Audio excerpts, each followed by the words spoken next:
പിതാവിൻ്റെയും പുത്രൻ്റെയും പരിശുദ്ധാത്മാവിൻ്റെയും നാമത്തിൽ ആമേൻ. എൻ്റെ പ്രിയപ്പെട്ടവരെ, ഇന്ന് ജൂലൈ 6-ാം തീയതി തിങ്കളാഴ്ച. അമ്മേ പരിശുദ്ധ അമ്മേ, അമ്മേ പരിശുദ്ധമേ, ദൈവമാതാവേ, കൃപാസനത്തിലൂടെ ഞങ്ങൾക്കും ഞങ്ങളുടെ ദേശത്തിനും അമ്മ മധ്യസ്ഥം തേടി തന്ന എല്ലാ അനുഗ്രഹങ്ങൾക്കും കൃപകൾക്കും ഞങ്ങളിപ്പോൾ ഹൃദയം നിറഞ്ഞ നന്ദി പറയുന്നു. അമ്മേ പരിശുദ്ധമേ, ദൈവമാതാവേ, 2004 ഡിസംബർ 7-ാം തീയതി ഉച്ചകഴിഞ്ഞ് 2:30 കൃപാസനത്തിൽ സംഭവിച്ച അമ്മയുടെ പ്രത്യക്ഷപ്പെടലിനെ കുറിച്ച് തിരുസഭയ്ക്ക് സമർപ്പിച്ചിരിക്കുന്ന പഠനരേഖകളുടെ മേൽ സഭാത്മകമായ പഠനം ആരംഭിക്കുവാൻ ഞങ്ങൾ പ്രാർത്ഥിക്കുന്നു. അമ്മേ പരിശുദ്ധമേ, ഭൂസ്വർലോകങ്ങളുടെ രാജ്ഞിയായ അങ്ങേയ്ക്ക് ഭൗമസംരക്ഷണത്തിനായി പ്രപഞ്ചപ്രകൃതിയെ തന്നെ തിരുസഭ പ്രതിഷ്ഠിക്കുവാൻ ഈ പ്രത്യക്ഷീകരണം വഴി ഇടയാക്കണമേ. പരിശുദ്ധമേ, ജപമാല മാതാവേ, സകല കൃപാസനം പ്രാർത്ഥനയോടും ചേർത്ത് ഞങ്ങളിപ്പോൾ പ്രാർത്ഥിക്കുന്ന ഈ കുടുംബത്തിന്റെ പ്രത്യേക നിയോഗം പറ മക്കളെ.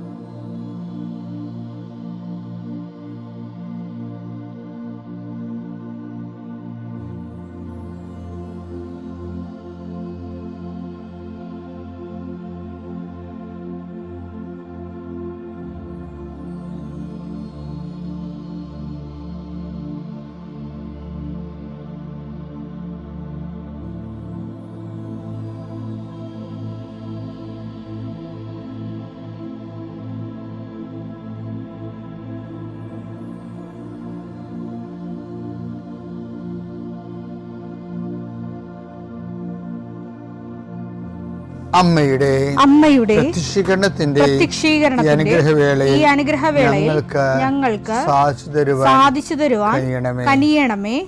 ആമേൻ. വിശ്വാസ പ്രമാണം. സർവശക്തനായ പിതാവും ആകാശത്തിന്റെയും ഭൂമിയുടെയും സൃഷ്ടാവുമായ ദൈവത്തിൽ ഞാൻ വിശ്വസിക്കുന്നു. അവിടുത്തെ ഏകപുത്രനും ഞങ്ങളുടെ കർത്താവുമായ ഈശോമിശിഹായിലും ഞാൻ വിശ്വസിക്കുന്നു. ഈ പുത്രൻ പരിശുദ്ധാത്മാവിനാൽ ഗർഭസ്ഥനായി കന്യകാമറിയത്തിൽ നിന്ന് പിറന്ന് പൊന്തിയോസ് പീലാത്തോസിന്റെ കാലത്ത് പീഡകൾ സഹിച്ച് കുരിശിൽ തറയ്ക്കപ്പെട്ട് മരിച്ച് അടക്കപ്പെട്ട് പാതാളങ്ങളിൽ ഇറങ്ങി മരിച്ചവരുടെ ഇടയിൽ നിന്ന് 3-ാം നാൾ ഉയർത്ത് സ്വർഗത്തിലേക്ക് എഴുന്നള്ളി സർവശക്തിയുള്ള പിതാവായ ദൈവത്തിന്റെ വലതുഭാഗത്തിരിക്കുന്നു. അവിടെ നിന്ന് ജീവിക്കുന്നവരെയും മരിച്ചവരെയും വിധിക്കുവാൻ വരുമെന്നും ഞാൻ വിശ്വസിക്കുന്നു. പരിശുദ്ധാത്മാവിലും ഞാൻ വിശ്വസിക്കുന്നു. വിശുദ്ധ കത്തോലിക്കാ സഭയിലും പുണ്യവാന്മാരുടെ ഐക്യത്തിലും പാപങ്ങളുടെ മോചനത്തിലും ശരീരത്തിന്റെ ഉയർപ്പിലും നിത്യമായ ജീവിതത്തിലും ഞാൻ വിശ്വസിക്കുന്നു. ആമേൻ. സുഖസ്ഥനായ ഞങ്ങളുടെ പിതാവേ, അങ്ങയുടെ നാമം പൂജിതമാകണമേ. അങ്ങയുടെ രാജ്യം വരണമേ. അങ്ങയുടെ തിരുമനസ് സ്വർഗത്തിലെ പോലെ ഭൂമിയിലും ആകണമേ. അന്നു വേണ്ടുന്ന ആഹാരം ഇന്ന് ഞങ്ങൾക്ക് തരണമേ. ഞങ്ങളോട് തെറ്റ് ചെയ്യുന്നവരോട് ഞങ്ങൾ ക്ഷമിക്കുന്നത് പോലെ ഞങ്ങളുടെ തെറ്റുകൾ ഞങ്ങളോടും ക്ഷമിക്കണമേ. ഞങ്ങളെ പ്രലോഭനത്തിൽ ഉൾപ്പെടുത്തരുതേ, തിന്മയിൽ ഞങ്ങൾ രക്ഷിക്കണമേ. ആമേൻ. നന്മ നിറഞ്ഞ മറിയമേ, സ്വസ്തി. കർത്താവ് അങ്ങയുടെ കൂടെ സ്ത്രീകളിൽ അങ്ങ് അനുഗ്രഹിക്കപ്പെട്ടവളാകുന്നു. അങ്ങയുടെ ഉദരത്തിൻ ഫലമായി ഈശോ അനുഗ്രഹിക്കപ്പെട്ടവനാകുന്നു. പരിശുദ്ധ മറിയമേ, തമ്പുരാന്റെ അമ്മേ, പാപികളായ ഞങ്ങൾക്ക് വേണ്ടി ഇപ്പോഴും ഞങ്ങളുടെ മരണസമയത്തും തമ്പുരാനോട് അപേക്ഷിക്കണമേ. ആമേൻ. കർത്താവേ, നിന്റെ ഉന്നതമായ നാമത്തിന് സ്വസ്ഥം ചെയ്യും. കർത്താവേ, നിന്റെ വിശുദ്ധ പൗരോഹിത്യത്തെ മഹത്വപ്പെടുത്തണമേ. കർത്താവെ, സഭയിലുള്ള സാന്നിധ്യം പ്രകടമാക്കണമേ. 40 വർഷം ഞാൻ അർപ്പിച്ച കൃപാന്റെ യുഗതിയാൽ കൃപാസ്ഥാനത്താറെ ജീവനോടെ പ്രത്യക്ഷപ്പെട്ട മാതാവിന്റെ മാധ്യസ്ഥ ഇന്ന് അങ്ങയുടെ മക്കളെ പ്രാർത്ഥന കൂടുന്ന എല്ലാ മക്കൾക്ക് വേണ്ടി പ്രാർത്ഥിക്കുകയാണ്. നിന്റെ കൂടെ അമ്മ ഉണ്ടാവുമെന്ന് നീ ഓർക്കണം ദൈവപൈതലേ.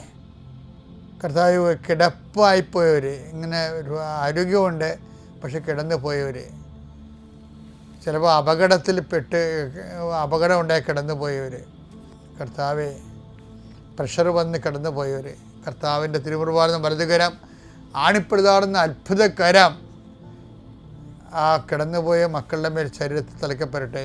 യേശുക്രിസ്തു ഉന്നതമായ നാമത്തിൽ നീ സൗഖ്യം പ്രാപിക്കട്ടെ എന്ന് കൽപ്പിക്കുന്നു. കർത്താവെ, പടലപ്പിണക്കങ്ങളും തൊഴുത്തിൽ കുത്തുമൂലം കുടുംബത്തിൽ കലഹവും കോലാഹലങ്ങളും സമാധാനം നഷ്ടപ്പെട്ട കുടുംബങ്ങൾ. ഏത് ഭവനത്തിൽ പ്രവേശിക്കുമ്പോഴും ആ ഭവന സമാധാനം ആശംസിക്കണം. സമാധാന ദൂതൻ അവിടെ ഉണ്ടെങ്കിൽ നിൻ്റെ സമാധാനോടെ ഭരിക്കും. കർത്താവേ, അടിയൻ്റെ പ്രാർത്ഥന കൊണ്ടും അമ്മയുടെ പ്രത്യക്ഷീകരണം കൊണ്ടും കർത്താവേ, ആ കുടുംബങ്ങൾക്ക് സമാധാനം ഉണ്ടാകണമെന്ന് പ്രാർത്ഥിക്കുന്നു. പഠിക്കാൻ പോകുന്ന കുഞ്ഞുങ്ങൾ, പഠിക്കുന്നതിന് വേണ്ടി ഒരുങ്ങുന്ന കുഞ്ഞുങ്ങൾ, കർത്താവേ, എന്തെല്ലാം കാര്യങ്ങൾക്ക് വേണ്ടി മക്കൾ വേദനിച്ചുകൊണ്ട് ആശങ്കപ്പെട്ടുകൊണ്ട് കണ്ണുനീരോടെ വിഷമിക്കുന്നുണ്ടോ ആ മേഖലയിലെല്ലാം പരിശുദ്ധാത്മ പ്രവർത്തിച്ചുകൊണ്ട് നിൻ്റെ വിഷയത്തിൽ ദൈവം തീരുമാനമെടുക്കാൻ പോകുന്നു. കർത്താവിൻ്റെ മുമ്പിൽ നീ ജാഗ്രതയോടെ പെരുമാറുക. കർത്താവെ, അകലം വിട്ടുപോകുന്നവർ, രാജ്യം വിട്ടുപോകുന്നവർ, വീട് വിട്ടുപോകുന്നവർ, ഞങ്ങൾ കണ്ണുമ്പിൽ മറയുന്നവർ കർത്താവിൻ്റെ കൃപയാൽ നിറക്കപ്പെടട്ടെ എന്ന് പ്രാർത്ഥിക്കുന്നു.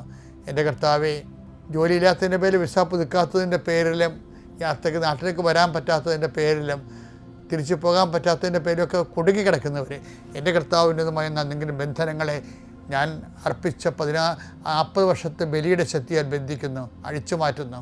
കർത്താവിൻ്റെ കരുണ നിന്നെ ആവശ്യിക്കുകയും നീ വിടുതൽ പ്രാപിക്കുകയും ചെയ്യട്ടെ. I command you in the name of Jesus Christ, you be healed and delivered. പിതാവും പുത്രനും പരിശുദ്ധാത്മാവിശ്വരം നീക്കും. ആമേൻ. എൻ്റെ പ്രിയപ്പെട്ടവരെ, കഴിഞ്ഞ ദിവസങ്ങളിലെ 5 വചനം എടുത്തായിരുന്നു. നമുക്കതൊന്നിരിക്കാം. മർക്കോസ് 1:45. എന്നാൽ അവൻ പുറത്തു ചെന്ന് വളരെ കാര്യങ്ങൾ പ്രഘോഷിക്കാനും ഇത് പ്രസിദ്ധമാക്കാനും തുടങ്ങി. തന്മൂലം പിന്നീട് പട്ടണത്തിൽ പരസ്യം പ്രവേശിക്കാൻ യേശുവിന് സാധിച്ചില്ല. അവൻ പുറത്ത് വിജനപ്രദേശങ്ങളിൽ തങ്ങി. ജനങ്ങളാകട്ടെ എല്ലായിടങ്ങളിൽ നിന്ന് അവന്റെ അടുത്ത് വന്നുകൊണ്ടിരുന്നു. ഇതിനകത്ത് എനിക്കിഷ്ടപ്പെട്ട വചനം അറിയാം, തങ്ങി എന്നുള്ള വാക്കാണ്. ഇപ്പം നമ്മൾ കഴിഞ്ഞ ദിവസങ്ങളിൽ പറഞ്ഞത് എന്താണ്? ഒരു വഴി അടഞ്ഞെന്ന് കണ്ടാൽ, അല്ല അവിടെ കലുഷിതമാണെന്ന് കണ്ടാൽ കർത്താവ് വേറെ വഴിയെ പോകും.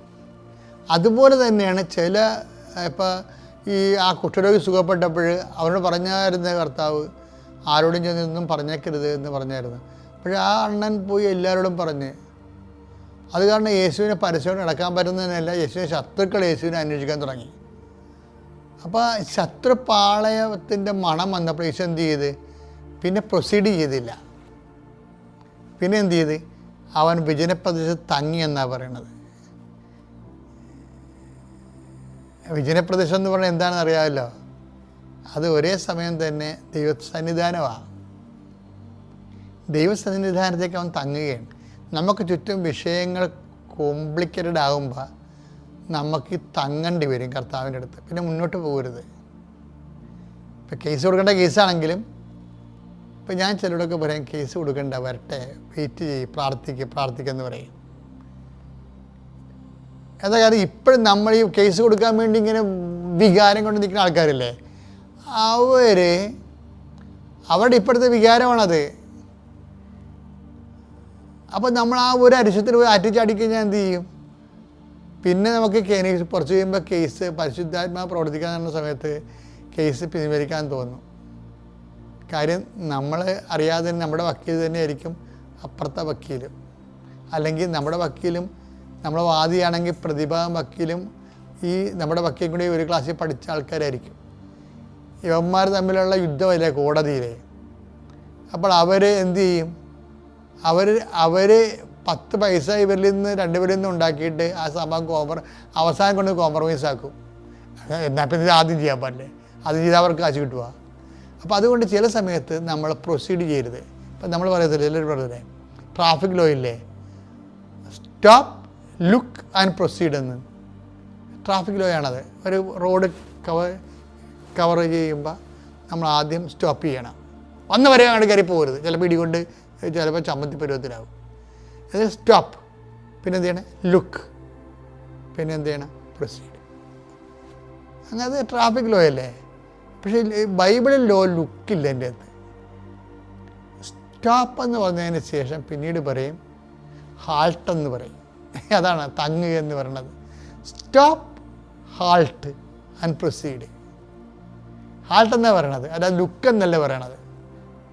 ലുക്ക് എന്ന് പറയുമ്പോൾ അങ്ങോട്ട് നോക്കി വണ്ടി അങ്ങനെ ചാടി പോകും, അതല്ല.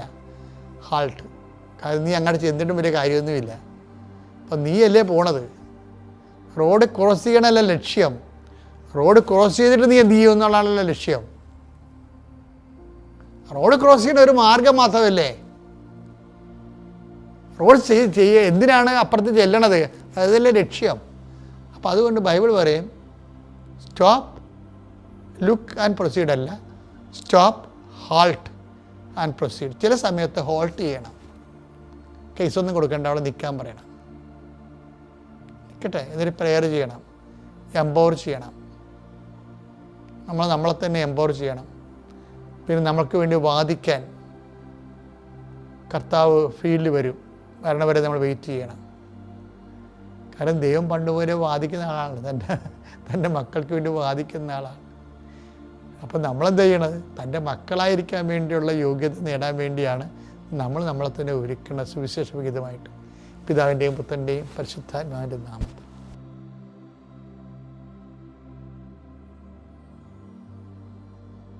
അത്യപൂർവ ദൈവാനുഭവങ്ങൾ ഇനി നിങ്ങൾക്കും സ്വന്തം. ഈ യൂട്യൂബ് ചാനൽ ഇതുവരെ സബ്സ്ക്രൈബ് ചെയ്തിട്ടില്ലെങ്കിൽ ഇപ്പോൾ തന്നെ സബ്സ്ക്രൈബ് ചെയ്യുക. ഈ വീഡിയോ ഇപ്പോൾ തന്നെ നിങ്ങളുടെ സുഹൃത്തുക്കൾക്ക് ഷെയർ ചെയ്തുകൊണ്ട് കർത്താവിൻ്റെ പ്രേക്ഷിതരാകുക.